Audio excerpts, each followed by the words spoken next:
이번에는 온라인 강의를 어떻게 할 것인가에 대해서 한번 지금 시간부터 해보도록 하겠습니다. 메인 화면의 기능들을 좀 소개시켜 드리고요. 거기 하나하나 우리가 사용하는 법에 대해서 한번 좀 배워보도록 하겠습니다. 먼저 보면은 그 메인 화면, 여러분은 보시는 메인 화면이 조금 이렇게 확대를 옆으로 쭉 늘려보시면요. 여러 단추들이 보일 겁니다. 거기에 오디오, 마이크 설정할 수 있는 그런 아이콘이 보이고요. 비디오 설정할 수 있는 부분 보이죠? 여러분들이 지금 여러분들이 비디오를 켜져 있으면은 거기에 이제 이 줄무늬가 있고가 보일 겁니다. 그런 단추가 있고요. 그리고 참가자들이 오늘 몇 분 참석할 수 있는가 여러분들이 다 같이 볼 수가 있습니다. 그리고 화면 공유 관리 그 부분은 녹색으로 돼 있죠. 그 왜 그렇게 되는가 좀 이따 설명을 드리고요. 그리고 채팅창 관리 그리고 기록 관리, 강의 종료 이런 식으로 돼 있고요.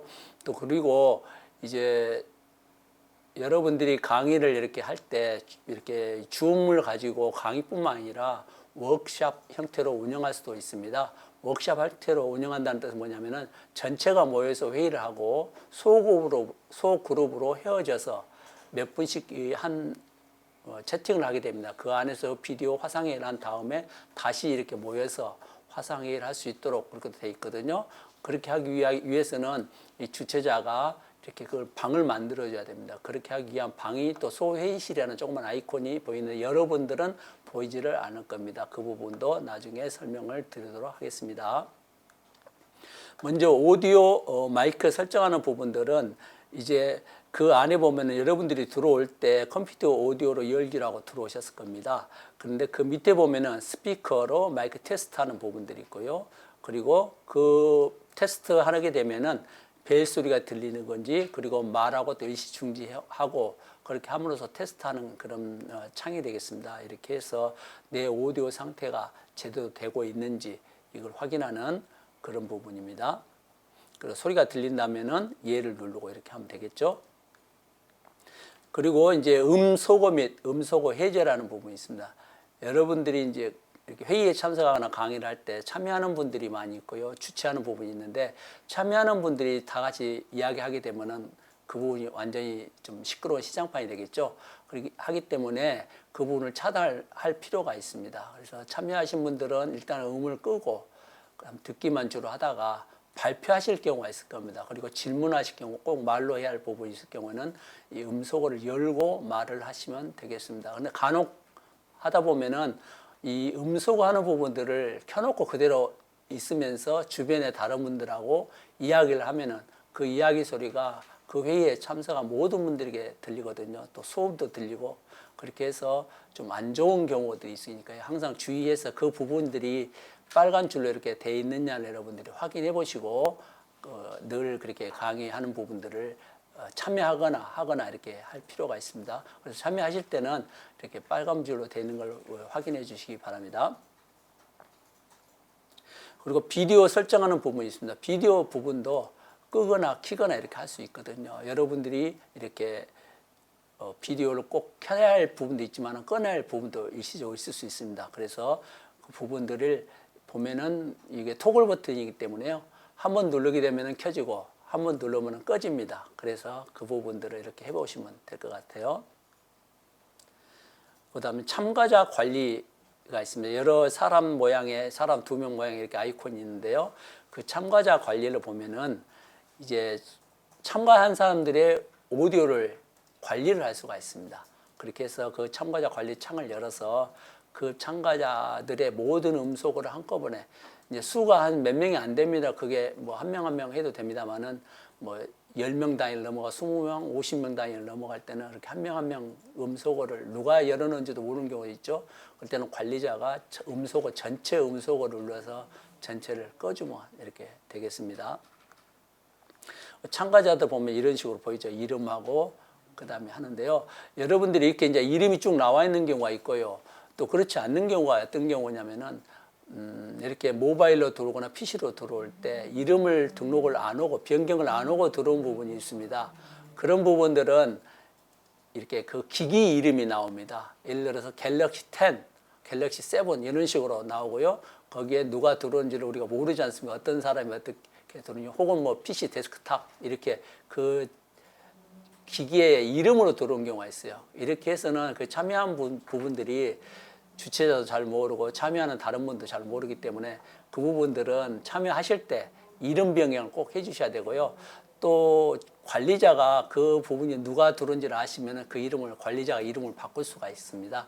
그래서 이 부분들에서 참가자들에 대한 이름 변경을 본인도 하고 관리도 할 수 있다.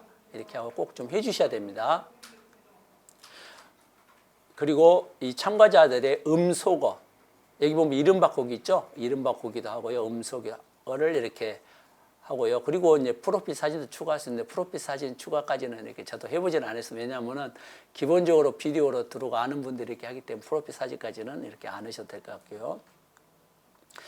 그다음에 이제 온라인 강의를 진행한 것에 대해서 말씀드리도록 하겠습니다. 화상회의 주 목적이 이제 온라인 강의라든지 어떤 회의의 주최자가 어떤 공통적인 회의를 하는 것이 주 목적이지 않습니까? 그렇기 때문에 거기 버튼도 초록색으로 이렇게 해서 또 나옵니다. 그래서 화면 공유를 할 수 있도록 이 화면 공유는 주최자의 화면을 다른 분들에게 공유하겠다 하는 부분이 있고요. 또 참여하는 분들의 화면 공유도 가능합니다. 여러분들의 창이 전부 다 보면은 화면 공유는 다 초록색으로 되어 있을 겁니다. 그런 식으로 그 부분이 중요하기 때문에 이렇게 색을 바꿔놨고요. 그걸 클릭하게 되면은 이런 아래와 같은 창이 뜨게 됩니다. 거기 보면은 공유할 화면을 선택할 수 있도록 이렇게 뜨고요.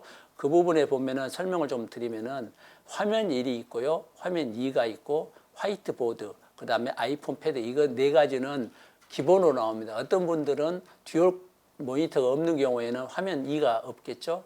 화면 1과 화이트보드, 아이폰 이렇게 세 가지가 나오고 나머지 부분들은 자기가 발표할 화면들, 프로그램들 띄워놓고 그 부분을 이제 있는데 그 띄워놓은 것들이 됩니다. 아까 우리 단톡방을 위해서 예를 들어서 카톡방을 열었다. 그러면은 카톡이 띄워져 있겠죠. 카카오톡방이. 그리고 이제 PPT로 한다면 PPT가 컴퓨터 화면에 올라와 있을 것이고요. 그리고 기타 다른 부분들도 이렇게 브라우저를 띄워놓다. 그렇게 하면은 그런 크롬이나 이런 부분 띄우면은 그런 띄운 부분들이 띄운 만큼 올라가 됩니다. 근데 여러분들이 이제 작업을 하다 보면은 여러 가지를 한 화면에 띄워놓고 하지 않습니까? 너무 많이 띄워놓으면은 내가 어떤 화면을 이렇게 강의해야 될지 어떤 것을 공유해야 될지를 혼동스러울 수가 있습니다. 그래서 그 부분을 최소화로 하고 필요 없는 부분 다 지워버리는 그런 것들이 필요하겠죠. 그 다음에 이 부분들을 선택을 한 다음에 그리고 반드시 밑에 공유를 눌러주셔야 됩니다. 이제 이렇게 수업을 어떤 경우는 진행한 경우가 있어요. 그래서 발표자가 발표를 하는데 공유하고 이렇게 화면 공유하고 발표까지는 잘 하셨어요. 그런데 그 분이 화면 이 부분을 공유한 부분들을 안 눌러가지고 자기는 열심히 한다고 하는데 다른 분들한테는 공유가 안 되거든요. 그리고 왜 안 됩니까? 하고 안 된다고 이렇게 하는 부분이 있거든요. 그런 부분들은 화면을 이렇게 클릭해서 공유를 한다 했지만은 옆에 오른쪽 하단에 보면 공유 버튼이 있죠. 그 부분을 안 눌러서 그러거든요. 그래서 먼저 이렇게 화면 선택을 하고 그리고 공유 버튼을 꼭 눌러주셔야만이 공유가 됩니다. 그 다음에 화면 공유가 끝났다. 이제 발표가 다 끝났다 하면은 화면 공유 중지를 누르게 되면은 이제는 이제 메인 화면으로 다시 나오게 되죠. 발표하는 화면은 사라지고 메인 화면에 나오게 됩니다. 다음으로는 화상회의 소회의실 만들기를 하면서 좀 설명을 드릴게요. 우리가 조금 전에 제가 설명드렸듯이 이 줌을 가지고 워크샵 형태로 운영할 수가 있게 됐습니다. 워크샵 형태라는 것은 우리가 워크샵을 이제 그동안에는 이렇게 모여서 이렇게 회의를 하고 우리가 소그룹으로 예를 들어서 한 20명 정도 모였는데 거기서 한 10명 정도 2개 정도 그룹으로 나누겠다. 그 다음에 10명 정도 2그룹에서 주제를 가지고 한 그룹에서는 우리 비대면 이런 상태에서 이대로 해서는 안 되고 어떤 활동을 위해서 뭔가 활성화를 위한 그런 내용이 뭐가 있겠느냐. 우리 토론을 한번 주제를 정해서 하자 하고 그 한 팀에서 하게 하고요. 또 한 팀은 우리가 어떤 콘텐츠로 다가갈 것인가. 그런 부분도 우리가 좀 이렇게 이야기를 한번 해보자 해서 디스커션을 이렇게 서로 그 방마다 할 수가 있게 되겠습니다. 뭐 시간은 얼마든지 줄 수가 있고 10분도 좋고 20분도 좋고 30분도 좋고 줄 수가 있겠죠.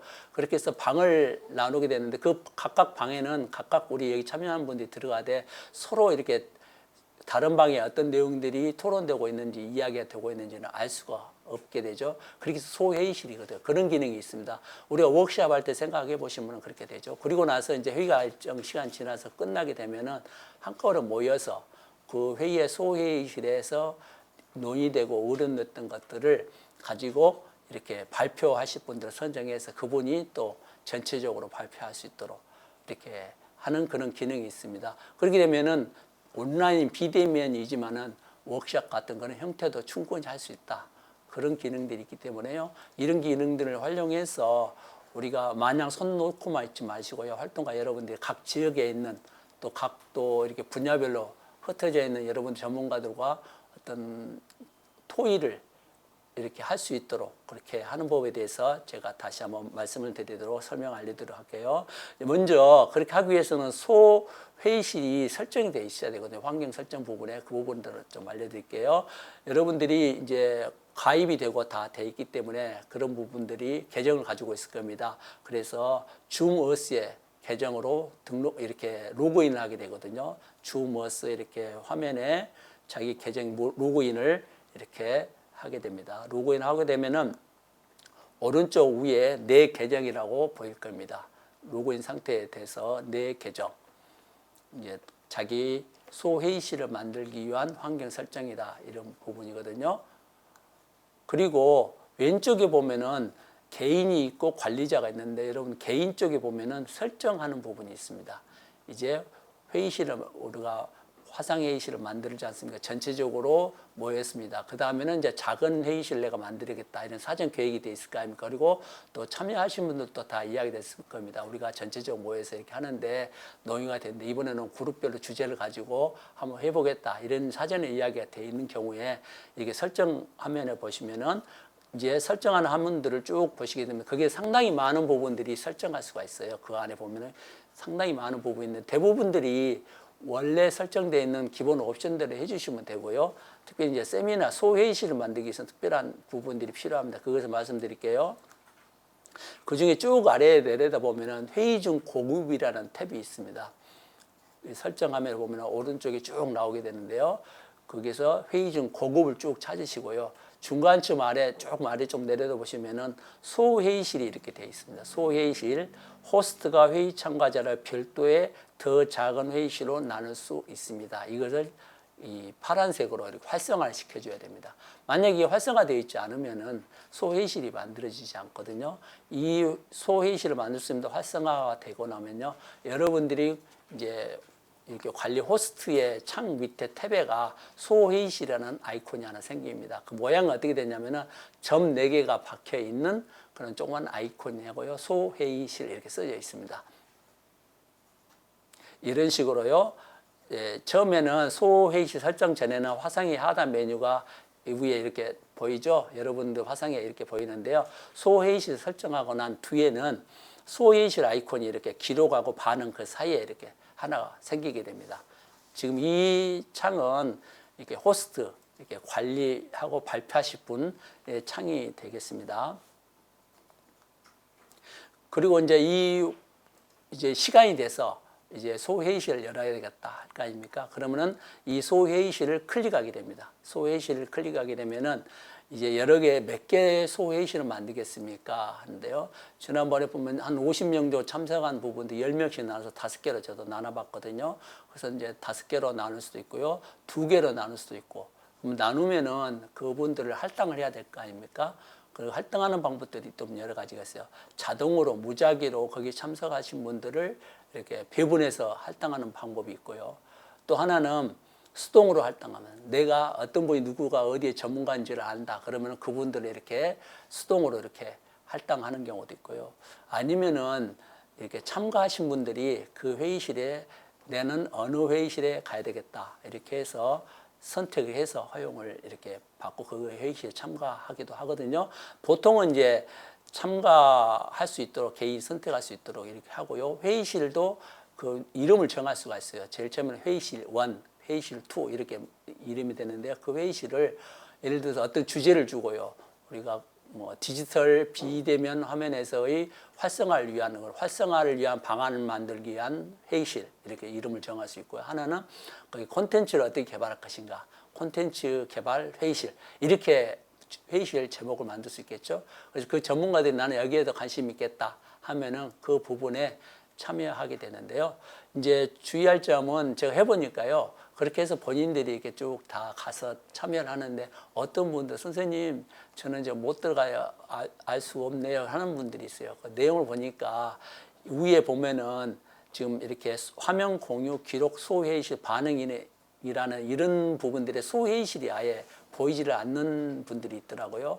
이 부분들은 관리자 창에서는 물론 이 화면이 보이지만은 참여하신 분들도 소회의실이 보이거든요. 무슨 이야기냐면 내가 여기서 소회의실을 만들면은 그 만드는 순간 여기에 참여했던 분들의 줌 화상회의실의 밑에 탭에가 이렇게 소회의실이 뜨거든요. 근데 이게 안 뜨는 경우가 있더라고요.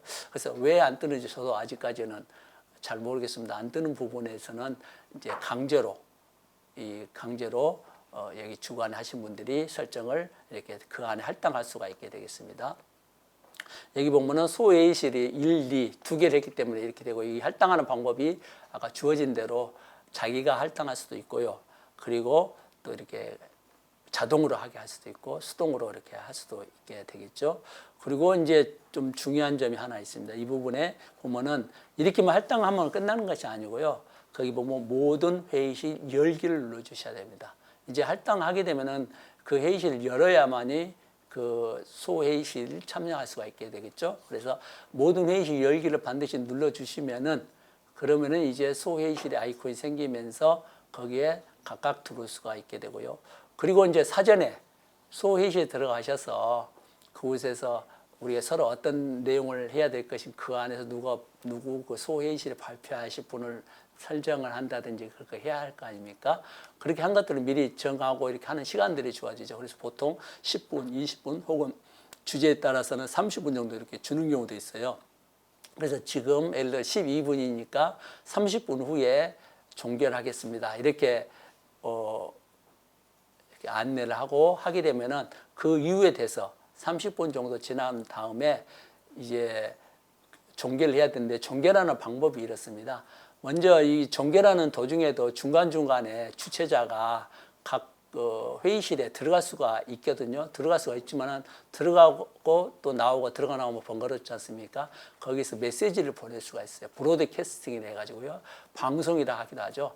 전 회의실에 이 관리자가 공통으로 공유할 수 있는 안내사항들을 보낼 수가 있어요. 예를 들어서 자 지금부터 시작하겠습니다 하는 그런 멘트도 보낼 수 있고요. 서로 간에 인사를 나누십시오 이렇게 하는 멘트도 보낼 수 있고요. 이제는 토의가 끝났으니까 5분 안에 맞춰 주십시오 하고 그렇게 또 안내도 보낼 수 있고요. 이제 1분 남았습니다. 끝내주세요 하고 그런 것들도 할 수가 있겠죠. 그런 멘트를 이렇게 전체적으로 메시지 전체에게 브로드캐스트라는 단추를 누르고 나서 메시지 채팅창이 뜨거든요.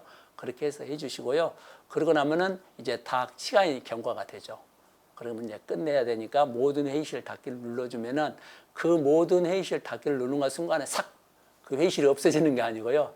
그러면은 좀 혼동이 되잖아요.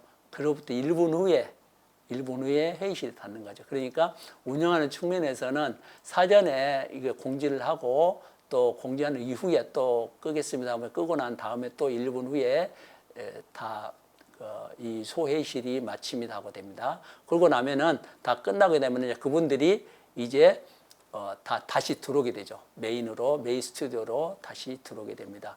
자, 이렇게 한 것을 설명을 다시 한번 그래프 이미지로 보시면은요. 소회의실 설정 전에 화상회의 하단 메뉴가 아래와 같이 보이죠. 여러분들 지금 보이는 것이 지금 소회의실 설정 전에 이렇게 보일 겁니다. 그리고 설정 후에 이게 소회의실에 이렇게 아이콘 보이는데 오늘은 이렇게 스튜디오에서 하는 관계로 이 부분은 실습은 하지 못하고 보여주지는 못하는데요. 여러분 실제로 할 때는 이렇게 좀 하고요. 여러분들이 실제 운영할 때 옆에 이제 모니터링 할 수 있는 컴퓨터를 갖다 놓고 집에서 한번 이렇게 하거나 사무실에서 할 때 한번 해보시기 바랍니다. 소회의실 할 필요 필요한 부분이 있으면 상당히 유용하거든요. 워크샵 같은 형태로 할 수 있고 회의도 소그룹 모일 수 있기 때문에요. 그때 소회의실이 만들어지고 그걸 눌러서 들어올 수 있는 그런 것들을 해보시길 바랍니다. 예, 소회의실 마치기 대해서는 제가 설명을 드렸죠. 이 모든 회의 닫기를 마치기 누르게 되면은 이제 그로부터 1분 후에 화상회의실로 돌아오게 되겠습니다. 다음으로는 채팅창 활성화에 대해서 좀 말씀을 드리도록 하겠습니다. 채팅창은 여러분들이 이제 채팅을 통해서 이게 주강사하고만 이렇게 주고받고 하는 것이 아니고요. 회의에 참석한 모든 분들이 이렇게 같이 할 수 있는 부분이거든요. 이제 오늘 같은 경우에는 여러분들이 오늘 교육에 들어오셨던 분들이 서로 간에 몇 분이 아시는가 모르겠습니다. 서로 간에 그 안에서 모르는 분들끼리라도 인사도 할 수 있지만 아는 분들은 또 개인적으로 메일을 보낼 수가 개인적인 채팅도 할 수 있고요. 제일 중요한 채팅창의 기능은 강사와의 서로 간에 이렇게 주고받는 그런 커뮤니케이션 같아요. 소통 같아요. 꼭 강사뿐만 아니라 어떤 회의할 때 회의에서의 주고받는 그런 말뿐만 아니라 대화나 이런 걸 통해서 주고받고 할 수 있는 그런 소통창으로서 기능을 가지고 있거든요. 그렇게 써주시고요. 받는 사람이 대부분이 모두로 처음에 설정이 되어 있습니다. 그러면은 거기서 내가 어떤 말을 보내면은 강사뿐만 아니라 모든 사람이 다 가거든요. 또 그렇게 안 하고 내가 1대1로 강사에게 개인적으로 물어볼 일이 있다. 혹은 주최자에게 개인적으로 할 것이 있다. 혹은 그게 참석하신 어떤 분들에게 개인적으로 어떤 것을 물어보고 싶다 할 때는 거기에 모두 그게 돼 있는 부분을 꺽쇠 부분을 클릭하게 되면 거기에 회의에 참석하신 여러분들이 뜨게 됩니다. 여러분도 한번 눌러보세요. 보시면은 여러분들의 이름들이 많이 떠 있을 겁니다. 제 이름도 아마 있을 거고요. 또 이렇게 또 다른 분들도 이름들 있겠죠. 그런 분들의 이름을 가지고 이렇게 그분에게 개인적으로 보낼 수도 있게 되고요. 파일도 공유할 수가 있게 되겠습니다. 그리고 강의 기록 시작하는 부분도 있어요. 기록을 누르고 나면은 이제 기록 위치를 컴퓨터와 클라우드 중에 선택할 수가 있죠. 그러니까 내 컴퓨터에다 설정할 수 있고 또 아니면은 클라우드로서 다른 컴퓨터 클라우드에 저장할 수 있더라고요. 그리고 오디오 포함 여부를 선택 후에 기록하게 되어 있습니다. 그래서 오디오는 뭐 당연히 기록을 포함해야 되겠죠. 그리고 회의를 이제 종료하게 되고 강의를 종료하는 버튼을 누르게 되면은 이제 모든 회의에 대해서 종료할 것이냐 하는 부분이 있고 혹은 주최자는 이제 자기는 그 발표하고 회의는 빠져나가고요. 거기에 남아있는 분들이 또 계속해서 회의를 할 수 있도록 하는 경우도 있거든요. 그런데 보통은 이제 이렇게 모두의 회의 종료하고 나가기도 하고요. 이렇게 됩니다. 그리고 이제 여러분들이 좀 주의해야 할 분들은 이런 것 같아요. 여기에서 이제 주최하신 분들이 모두에 대해서 회의 종료하고 끝나고 나가버리면은 그 상태에서 모두 여기 참여하신 분들의 화면이 다 꺼져버리게 됩니다. 그러면은 예를 들어서 채팅창에 좀 뭔가 서로 간에 좀 주고받고 하는 말들이 남기고 싶은 부분도 있고 뭐 그러거든요.